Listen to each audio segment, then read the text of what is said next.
Hello, and welcome to today's briefing. I'm Dana, and joining me is Matt. We're covering a range of stories from politics to entertainment. Hi, Dana. Thanks for having me. I'm looking forward to diving into the news. Let's start with the news that Todd Blanche has been confirmed as Attorney General.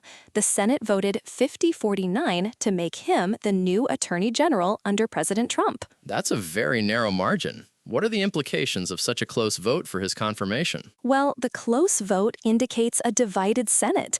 It might affect his ability to push through certain policies or nominations without significant opposition. Are there any specific challenges you think he'll face given the political landscape?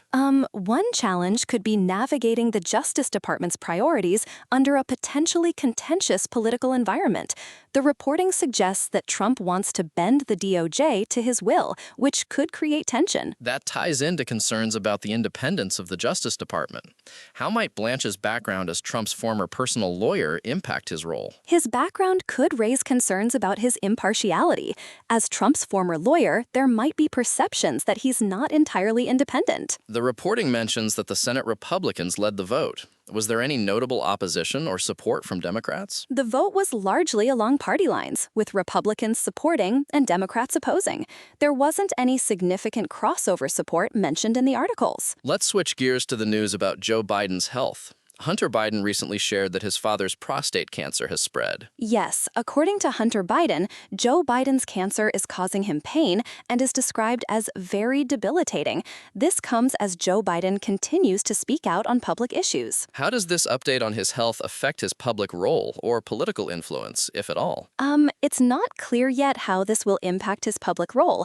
The articles don't mention any immediate plans to step back from public life. Are there any details about how his condition is being managed or treated? The reporting doesn't go into the specifics of his treatment. It only mentions that the cancer has spread to other parts of his body. Moving on to international news, Colombia's new president has pledged to fight against drug trafficking and implement fiscal austerity measures. That's a significant shift. What are the key elements of his plan to combat drug trafficking? The new president, Abelardo de la Esprida, vowed to wage war on drug-running guerrillas and usher in a new era of close ties with the United States. How does this approach differ from his predecessors, and what are the potential implications for Colombia? His predecessor, Gustavo Petro, was leftist, so this marks a rightward shift. The new president's hardline approach could lead to increased military action against drug cartels. Are there any concerns about how this might affect the local population or the economy? The articles mention austerity measures, which could have economic implications. There's a risk of economic hardship if not managed carefully. Shifting to defense news, the Pentagon has revoked former Air Force Secretary Frank Kendall's security clearance. Yes, the Pentagon alleged that Kendall disclosed sensitive information about Air Force One's capabilities to the media, leading to the revocation of his clearance. What are the potential consequences for Kendall, and what does this say about the Pentagon's stance on security breaches? Kendall is barred from holding any sensitive position.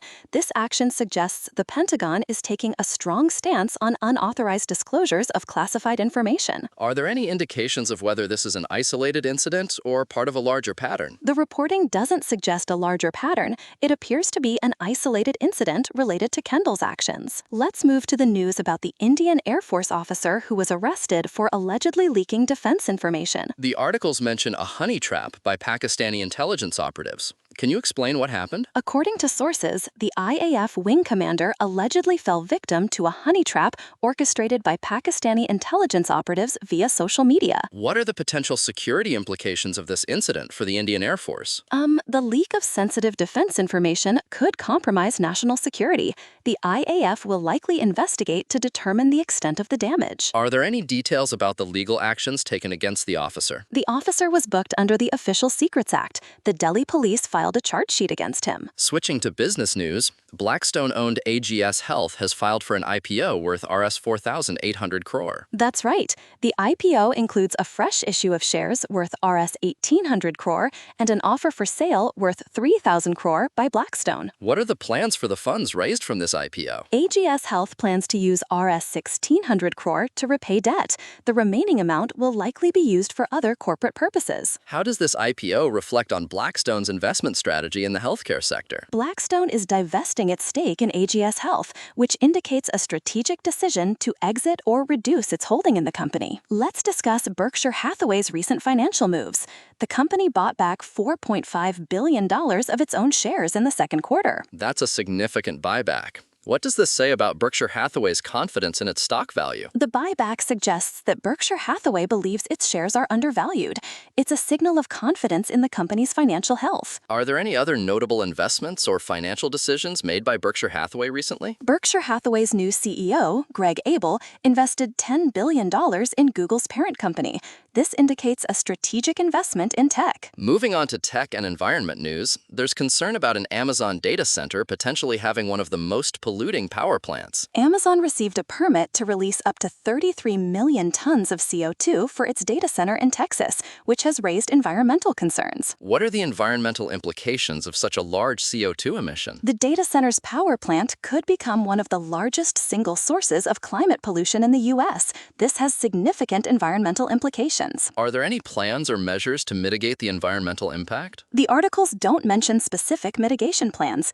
It's an area that will likely face scrutiny and debate. Let's move to sports news. Lionel Messi's father, Jorge Messi, has passed away at the age of 68. That's sad news for the soccer community. What role did George Messi play in Lionel's career? George Messi served as Lionel's agent and accompanied him to Europe when he signed with Barcelona as a teenager. How might this loss affect Lionel Messi personally and professionally? It's likely to be a significant personal loss. Professionally, it might not have an immediate impact, but it could affect his personal life and decisions. In other sports news, Arsenal has signed Bruno Guimaraes from Newcastle for £75 million. Yes, Guimaraes has joined Arsenal on a long-term contract. This is a significant transfer for the Premier League champions. What are the expectations from Guimaraes for Arsenal, and how might he impact the team? Guimaraes is a high-profile signing. He's expected to strengthen Arsenal's midfield and contribute to their performance. Are there any other notable transfers or changes in the Premier League or other leagues? The articles don't mention other specific transfers.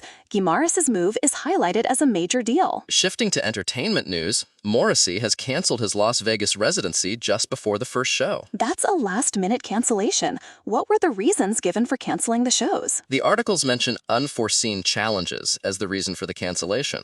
There's no specific detail on what these challenges are. How might this affect Morrissey's fans and the venue? Fans will likely be disappointed, and the venue might face financial implications due to the cancellation. Are there any other notable cancellations or changes in the entertainment industry recently? The articles don't mention other specific cancellations. Morrissey's cancellation is highlighted as a significant event. In other entertainment news, TMKOC producer Asit Modi expressed disappointment over society's growing obsession with religion, caste, and language. Asit Modi stated that people should focus on more important issues. He expressed his disappointment in a heartfelt conversation. What specific concerns did he raise about society's obsession with these factors? Modi felt that the growing focus on religion, caste, and language is detrimental. He hopes for a shift in societal priorities. How might his views influence the content or message in TMKOC or other productions? It's possible that TMKO might address these issues in future storylines or promote a more inclusive message. Let's discuss the backlash against Guru Randhawa's new song, Fine Shite. The song and its music video faced significant criticism online. What were the main criticisms? Netizens criticized the portrayal of female employees, dancing, and the song's lyrics, calling it noise pollution and objectification of women. How did Guru Randhawa or his team respond to the backlash? The articles don't mention a specific response from Guru Randhawa. Tony Cocker, however, reacted lightheartedly to the situation. Finally, Olivia Wilde talked about her fight for the invite to get a cinema release. Wilde mentioned that she fought for a theatrical release and criticized the practice of streaming companies offering bribes to bring movies to their platforms. What were her specific concerns about the release strategy? Wilde was passionate about getting a theatrical release. She highlighted the challenge of dealing with streaming companies that might offer inducements for a different release path. Her comments could spark a broader discussion about the priorities of streaming companies versus theatrical releases. It might influence how filmmakers and studios approach release strategies. That's all for today's briefing. Thanks for joining me, Matt. Thanks, Dana. It was a pleasure discussing these stories with you.